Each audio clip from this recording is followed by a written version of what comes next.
You've had enough of that nasty thing. Just looking at it, listening to it, pisses you the hell off. You've got the gun. Why not just get rid of it? The thing makes the sound of a smothered bell every time it's shot. Deflates like a bag of skin with a final wheezing ring. You stomp on it for good measure, to make sure it does not get back up. The red telephone starts to ring. Hello? You hear screams and the sound of fire licking its fuel. In the background, there's a strange, low chanting. You hang up the phone and back away, out of the room. Well, who was it? Who the fuck cares? Let's move on. Since that was the last room you could open on this floor, you head towards where you hope the stairs up will be. Despite this being the second floor, all the rooms, the ones that have been marked at all, have been marked numbering in the hundreds. Your uncle's apartment, supposedly, is 208. Logically, it should be on the next floor up. Not that logic may come into it. At the end of the hall, you come to a long, dark set of stairs. Sister Edith pauses and looks at you with a nervous gaze. You're going up there? Yeah, that's the intention. It's where my uncle is, supposedly. I can't go up there. Why not? Only the angels live up there. You and Evelyn share a glance. If you want, you can stay down here. Maybe you should stay down here too. Is it dangerous up there? The angels don't like you, Vanessa. Well, that's too fucking bad. I have to go up there anyway, after the suffering I caused. But even if Uncle James may have done something bad too, if he's here, I have to find him. I have to try and rescue him. Sister Edith nods slowly. I'll go back to the church and pray for you. Put in a good word with the big man for me, too. Big man? Never mind. Be safe, sister. Edith gives each of you a soft, chaste kiss on the cheek, and then she turns and disappears down the hallway, leaving the two of you at the bottom of the stairs. I guess it's time to do this, huh? Sure fucking is. The two of you head up the stairs, the light around you becoming dimmer as you climb. While you can see the stairs below you clearly, the walls and ceilings seem to drop away into darkness. When you reach top of the stairs, the darkness doesn't lift. Here, even the floor is shrouded. All you can see are the doors on either side of you, and something looming at the far end of the hall. What the hell? More bullshit. Of course. You go check the room number so you can find your uncle's, and are surprised to find the first door you check is number 208, the number on the apartment key. But why would it be the first room in the hall? You check another door. You look at another door, only to find that it is also labeled 208. You check another for good measure. It's the same number. It looks like every door is labeled 208. So let's check out whatever's at the end of the hall. Come on. You lead Evelyn all the way down to the dark and twisting hall to the final door. Standing there in the darkness are two of that creature, stock still, flanking a wedding wreath, their weapons crossed. Each of them is missing one hand. You decide to see if there's something in one of the rooms that can help. Enter room 208. The scene inside the room is grim and sends your stomach churning. The whole area is splattered with dried blood everywhere, and static blares from the TV as you enter. It smells darkly like blood and rust. There is someone slumped in the chair in front of the TV. Uncle James? Stumbling, you scramble towards the chair. Vanessa! The figure in the chair is slumped, blood-stained, slack, and unmoving. The sight of the familiar hair and jacket ghoulishly greets you. You grab your uncle's shoulders, heart dropping your stomach, and a pair of lifeless, empty eye sockets stare back at you. Uncle James! No! Vanessa! Evelyn puts his hand on your shoulder. Get a hold of yourself. It's a mannequin, see? Huh? Oh. You take another look at the blood-covered figure dressed as your uncle. Evelyn's right. It's nothing more than yet another one of those mannequins. Christ, you're right. I just got... It's okay. You take a deep breath and resolve to examine the scene more carefully. You search around the room while the static hisses on the television, driving a slow spike into your mind. Aside from the sick joke in your uncle's clothes, there doesn't seem to be anything of note here. I think we might be wasting our time with this one. You go back out the hallway to try another door. Room 208. This room 208 is, at first glance, exactly like the one you investigated before it. Great, are they all exactly the same? The TV snaps suddenly and static fades. On the screen you see a home video of Mary. You think you might have seen it before. It's from her and James's honeymoon. She looks so happy. Are you taping again? Come on. I don't know why, but I just love it here. It's so peaceful. Please promise me you'll take me again, James. I don't know why, but I just love it here. I don't know why, but I just love it here. I don't know why, but I just love it here. It keeps looping. You look for a way to turn it off, but can't find one. You blast the TV with your gun, and the noise finally quiets. That's a hell of a volume control van. You take a breath, and at the second glance of the room, you notice something's different. There's a white slip of paper cradled in a bloody mannequin's hands. There's more than stacked on the TV set, too. You pick up one of them. It's a wedding invitation for James's wedding. That's not right. What's wrong? It doesn't say Mary. It says Marissa. Marissa? You mean that lady? It better fucking not be. You tuck the wedding invitation away and head to the next room. It's the same again. Same slumped, bloody Jam's mannequin. Same bloody wallpaper. Now the same stack of wedding invitations on top of the TV. Only now there's another picture on the TV, along with the buzzing, hissing static. Frozen on the stack of the television is the image of the photo you've been carrying this whole time. The real, embarrassing one where you're photobombing your uncle. You blast the TV with your gun, dispelling the painful image. Yeah, that probably wasn't important anyway. Come on, there's nothing in here. By now, you're unsurprised to see the same room staring back at you. But just as you're about to dismiss it as an exact duplicate and leave, the image on the TV changes. At first, it's the wedding picture with you in it. Then it buzzes and skips to another picture, James getting married. But you're not in the photo, and Mary's blonde with red highlights. Then it buzzes and skips again. It's a little girl standing happily with a man in a brown suit and glasses. It skips again, and the girl... No, it's a different girl, isn't it? She's in a blue dress, and she's all alone. It skips again back to the wedding picture, and it starts repeating in a loop. You blast the TV with your gun, dispelling the painful image. Yeah, that probably wasn't important. Come on, there's nothing in here.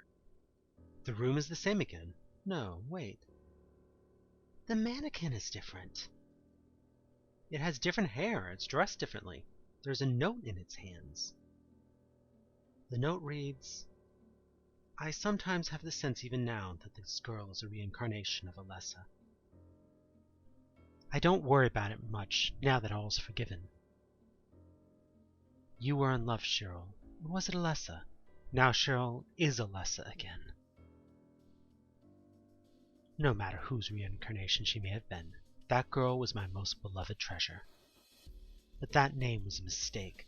At the time, I thought her only as a replacement for my lost Cheryl. When she knows the truth, will she feel bad? That's what worries me. The TV came on. It's the picture of the man in the brown suit and the little girl again. Have you seen a little girl? I love my daddy. Have you seen a little girl? I love my daddy. The TV keeps looping. You raise your gun and fire, destroying the TV. Was that really necessary? It was getting on my fucking nerves. Does any of this make sense to you? 'Cause I'm lost. Yeah, no. I don't know anything about this. The two of you leave the room. You find yet another variation of the same room, but this time, upon entering, you don't see anyone slumped in the chair. The staticky TV is playing back flipping scenes, a medical room, a fire, a being made of light. You move towards the chair to investigate it, and what's there sends a horrified shock through your body. Ugh! You gonna be okay? You put a bullet into the squirming thing before hurrying out of the room. I'll take that as a no, then. Van, are you sure this is what we should be doing? Maybe we need to look for a way out. No, I am so close! You can leave if you want, but I have to find him. I know he's here! Yeah, alright. You do that, Vanessa. I'm gonna go look for a way out. You turn your back coldly on Evelyn, letting him disappear in the darkness as you reach for another door. You open the door to another room 208. How many have you already seen? Does it matter? This one has another fake body in the chair. It's your Uncle James again.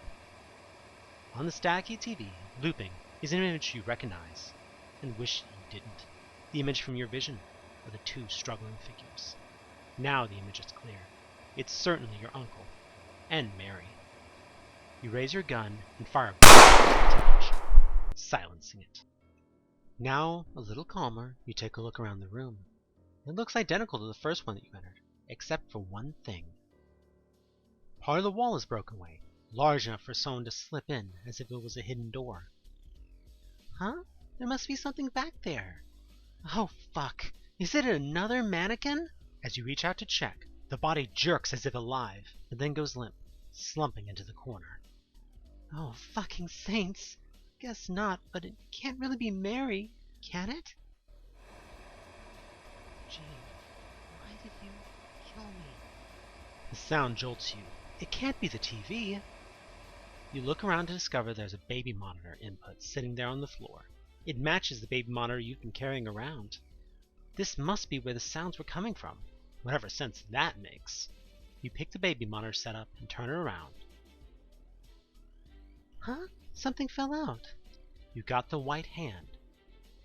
I guess I found what I needed. Time to go. You exit the room, heading back to the dark hallway. Evelyn is nowhere to be seen. You stand before the two ominous figures in their red helms. Cautiously, you place the red hand on one and the white hand on the other. The way is clear. This is it. No more setbacks. You step out of the darkness into a forlorn and broken garden in the gloomy light of dusk. There is a seating arrangement for guests, and though there are none to be seen, various articles of fancy clothing are strewn over the chairs, and beyond that, there is a podium and a lectern where three figures are standing. As you walk forward, there's a receiving table for gifts, covered in moldering packages on one side, and an abandoned bar on the other. You get moving. You hurry down the aisle, determination in your every step as you confront the trio on the dais. Oh, I'm so glad you could join us, Vanessa. James and I have gotten married so many times already, but we've never had a priest and maid of honor before. Just what the hell is going on here? You fucking let my uncle go! Vanessa, surely you've put it all together by now, haven't you? Or are you really that stupid? I'm not stupid. I'm pissed off. Marissa steps closer to you, leaving your uncle lingering there, bleary-eyed in a cage at the altar, beside Father Carmichael. All right, then.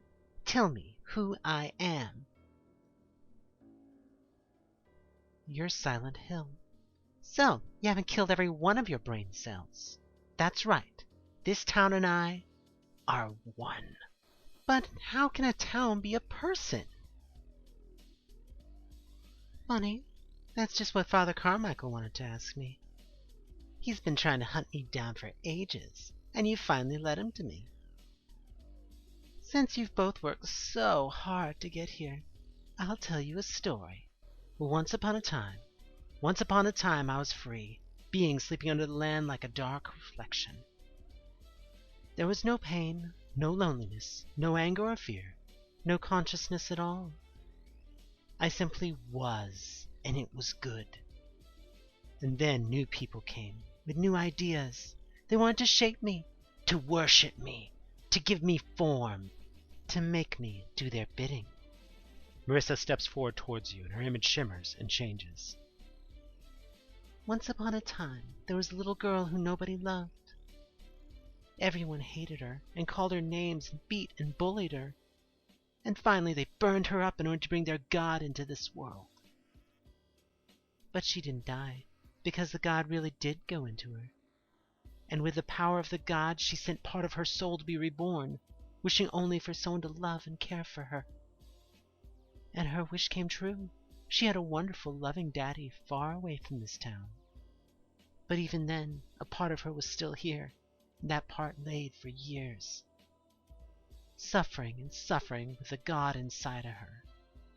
Until one day she called out, and her other half came home, and her daddy came home too. And daddy fought through all her fear and her anger, and all the people who wanted to hurt her, because he loved her so much.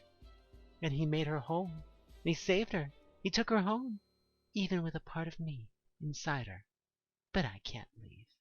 I can never leave this place. I am this place. This is hell, and I am hell, and I am in hell. Isn't that a funny story? Aren't you glad you know it now? It feels like you're in a trance. You can't move. Is this her power, or just the result of your shock holding you in place? You don't have anything to say? You don't like my story? Well, I don't like it either. The people here made me a monster. I've punished them for it again and again. Just like I'd punish anyone who comes here with darkness in their heart. Because that's who I am. That's all I have. That, and watching the people of this town who are so happy, going on their vacations, at the amusement park, at the hotel, by the lake. Even now I can see them. All their happiness, their love, things I could never have. But then one day your uncle came back to my borders, and there was darkness in his heart, sure enough. But there was good too. No matter what his intentions in killing her, he really did love Mary, oh so much. He came here with her body to kill himself. He was so sad at what he had done. But then I thought, what if I could be Mary? Why couldn't I? In my borders, reality is what I say it is. I could be whoever I wanted. I'd be the best Mary I could be, the exact Mary he wanted. Better than the real Mary. And I was, for a while. But he always remembers, somewhere deep down, and I get sick, and he gets sad. And we play our twisted game like a pretty little dance, over and over again. Oh, I don't know how many times. But for a little while, every time, we're happy. And then you came along, trying to spoil everything. Trying to take James away from me. And I hated you. I didn't even want to punish you at first. I just wanted you to leave. But you wouldn't go. Whatever has held you in the trance snaps, and you snap as well. You have had enough of this bullshit. You don't care about this fucking ghost sob story, especially now knowing that she's been torturing your uncle for 3 years straight. Or however long it's been. You whip out your pistol and aim it at Marissa. You're damn fucking right I wouldn't go, bitch! But I will now, with my uncle, so hand him over. I'm not gonna say it again. You really think you can threaten me? With a gun? You're pathetic. You haven't learned anything. Fuck you, bitch! You pull the trigger and...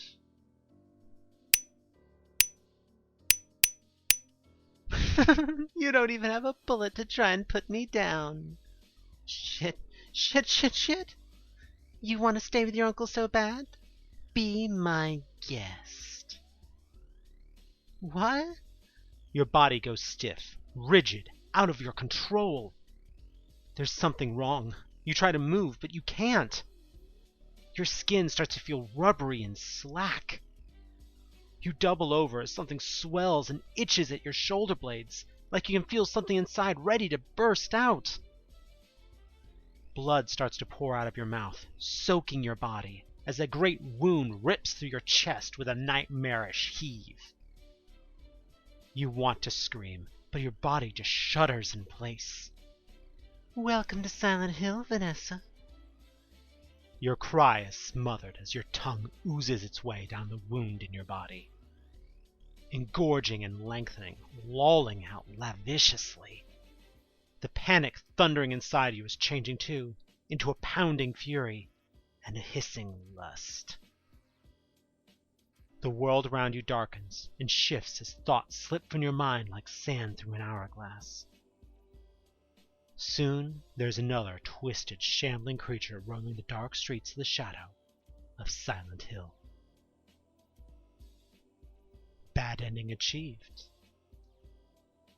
Perhaps you should try again. Thanks for playing.